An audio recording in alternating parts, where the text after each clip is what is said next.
دوستو احساس والی زندگی پیدا کریں، طبیعت میں دوسروں کے لیے احساس لائیں۔ اگر تھوڑا تھوڑا احساس ہونے لگ جائے نا، وہ ایک بات یاد آ گئی کر جاؤں، حضرت مولانا ضیاء الدین صاحب مدنی قطب مدینہ رحمۃ اللہ علیہ، وہ نا مدینے کے کپڑے والے کے لیے ہر روز دعا کرتے تھے۔ تاجر تھا کوئی، اس کے لیے روز دعا کرتے، اکثر یاد کرتے، دعائیں دیتے اسے اکثر۔ تو لوگوں نے کہا حضور ماجرا کیا ہے؟ فرمانے لگے میں نا مدینہ شریف کے ایک دکاندار سے میں نے کچھ کپڑا لیا تھا، میں دردی کے پاس گیا تو اس نے کہا یہ تھوڑا ہے، کوئی ایک دو گاز اور لائیں پھر آپ کا لباس بنے گا۔ کہتے میں دوبارہ عصر کے بعد اس سے کپڑا لینے گیا تو وہ سامنے پڑا تھا، تو مجھ سے کہنے لگا سامنے والی دکان سے لے لیں۔ کہتے میں نے اسے کہا سامنے پڑا ہے، میں تجھ سے لے کے گیا ہوں، دیکھ۔ کہنے لگا حضرت مہربانی کریں سامنے والی دکان سے لے لیں۔ کہتے میں تھوڑا سا اس سے ناراض ہوا، میں نے کہا یار حد ہوگی، تجھ سے کپڑا خریدا سامنے پڑا ہے تو دے، کیوں نہیں دے رہا؟ تو کہتے اس نے نا بڑی محبت سے میرے ساتھ بات کی، کہنے لگا حضور بات یہ نہیں ہے کہ میں کسی تکبر میں ہوں، مسئلہ یہ ہے کہ میں نے صبح سے کافی بکری کر لی ہے، سامنے والے کا ایک گاز بھی نہیں بکا، تو سبزی تو اس نے بھی لے کے جانی ہے نا گھر، بچے تو اس کے بھی انتظار کر رہے ہیں، اگر مہربانی کرو نا آپ کپڑا اس سے خرید لو، اس سے کپڑا خرید لو، تو اس کا نتیجہ یہ ہوگا کہ وہ بھی بیچارہ اپنے گھر چلا۔ کاش میں صرف اپنے گھر میں روشنی نہ کروں، مجھے سب کے گھروں کا فکر لگ جائے۔ اتنا لاج او جتن جتن تے ہر کوئی کھیڈے، کدے ہارن بھی کھیڈ فقیرا۔ یہ تو سارے کرتے ہیں کام، میں نے جیتنا ہے، تو فائدہ کیا ہوا؟ کوئی انوکھا کام بھی تو کر لا۔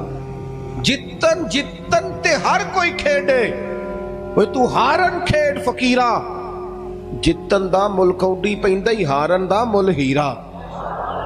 کبھی بندہ کہے نا یار میں نے سامنے والے کا قد اونچا کرنا ہے، میں نے ہار جانا ہے۔ زندگی پیار والی بنائے۔ نبی پاک علیہ السلام تشریف لے جا رہے تھے، حضرت انس بن مالک کہتے ہیں میں ساتھ تھا، صحیح بخاری میں حدیث ہے، حضور نے سرخ دھاری دار چادر اپنے مقدس کندھے پہ رکھی ہوئی تھی، پیچھے سے ایک شخص نے میرے نبی پاک کی مقدس چادر کو پکڑ کے کھینچا، یہاں نہ مقدس گردن پہ نشان پڑ گیا۔ حضور نے یوں پلٹ کر اس بندے کی طرف دیکھا تو پتہ کیا کہتا ہے؟ کہتا ہے میں غریب آدمی ہوں، کچھ مانگنے آیا تھا۔ لو یہ صحیح بخاری ہے، یہ ہمارے نبی کا طریقہ ہے۔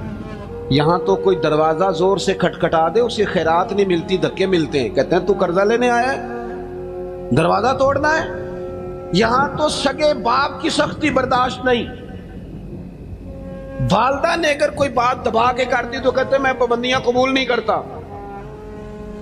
اس نے چادر پکڑ کے کھینچی، مقدس گردن پہ نشان پڑ گیا، اور کہتا کیا ہے؟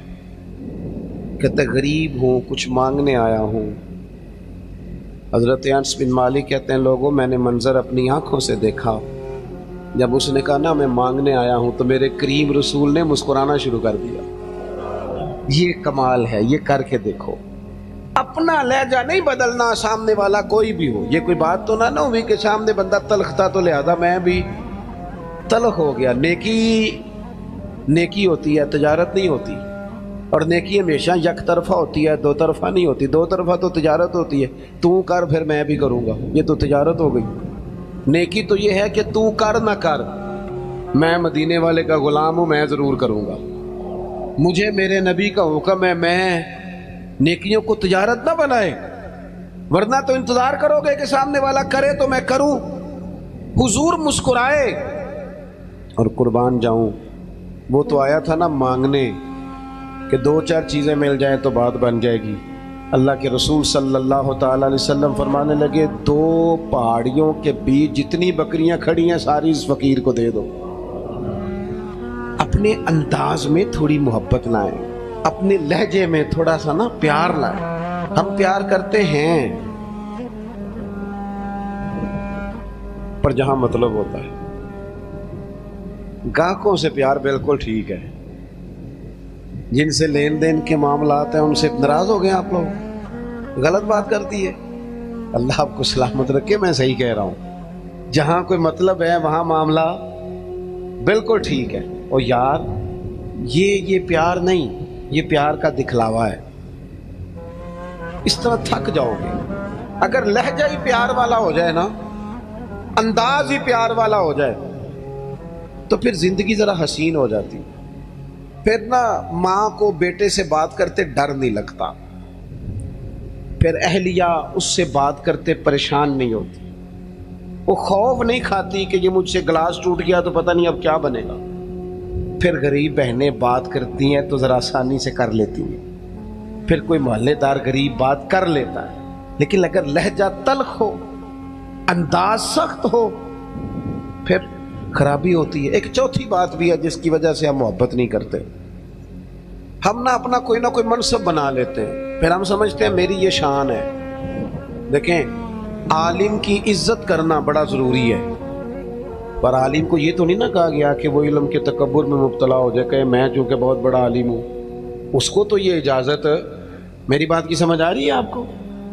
ایک شخص نیک ہے، ہمیں حکم ہے کہ اس کی عزت کرو، لیکن اگر وہ نیک آدمی کہنا شروع کر دے کہ میں چونکہ ولی اللہ ہوں، یہ اس کے لیے جائز ہے، اسے حق پہنچتا ہے۔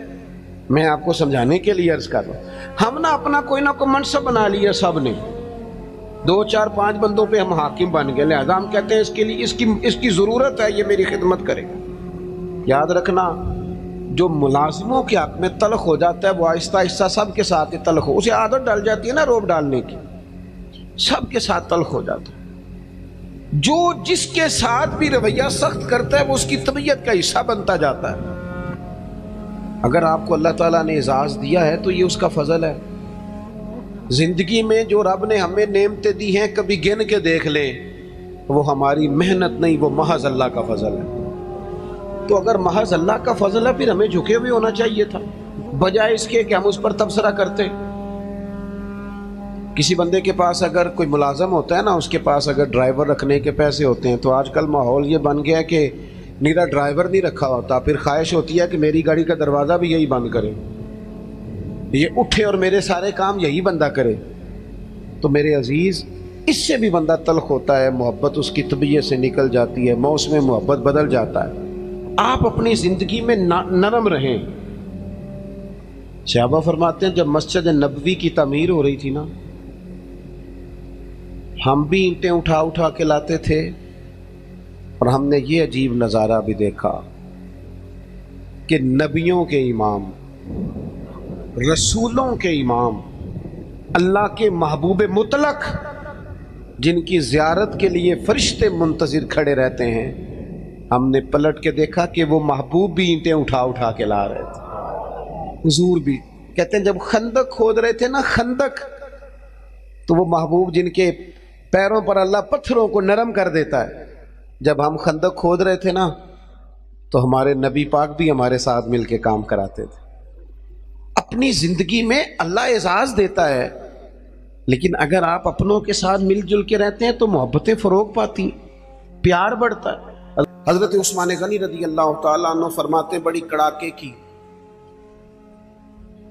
گرمی تھی اور دھوپ بڑی شدت والی تھی، اور جتنے مدینہ منورہ میں لوگ تھے وہ اندر سے دروازے بند کر کے نا کواڑ سب آرام فرماتے۔ دوپہر میں ماحول بن جاتا ہے، اور ویسے بھی دوپہر کو کچھ دیر آرام کرنا نبی پاک علیہ السلام کا طریقہ مبارکہ بھی ہے، تو لوگ آرام کر رہے تھے۔ حضرت عثمان غنی فرماتے کسی کام کے لیے مجھے چھت پہ جانا پڑا، گرمی بڑی سخت تھی، میں مجبوراً گیا، لیکن فرماتے ہیں جب میں چھت پہ چڑھا نا تو میری نظر پڑی تو ایک شخص جن کی عمر مجھ سے زیادہ ہے، بوڑھے محسوس ہوتے ہیں، وہ 2 اونٹوں کو ہانکتے ہوئے لا رہے ہیں۔ میرے دل میں خیال آیا یار ساری دنیا آرام کر رہی ہے، ان کو بھی سونا چاہیے تھا، اس موسم میں اپنے آپ کو تکلیف دے رہے ہیں جب کڑاکے کی گرمی ہے۔ وہ لے کے آ رہے تھے،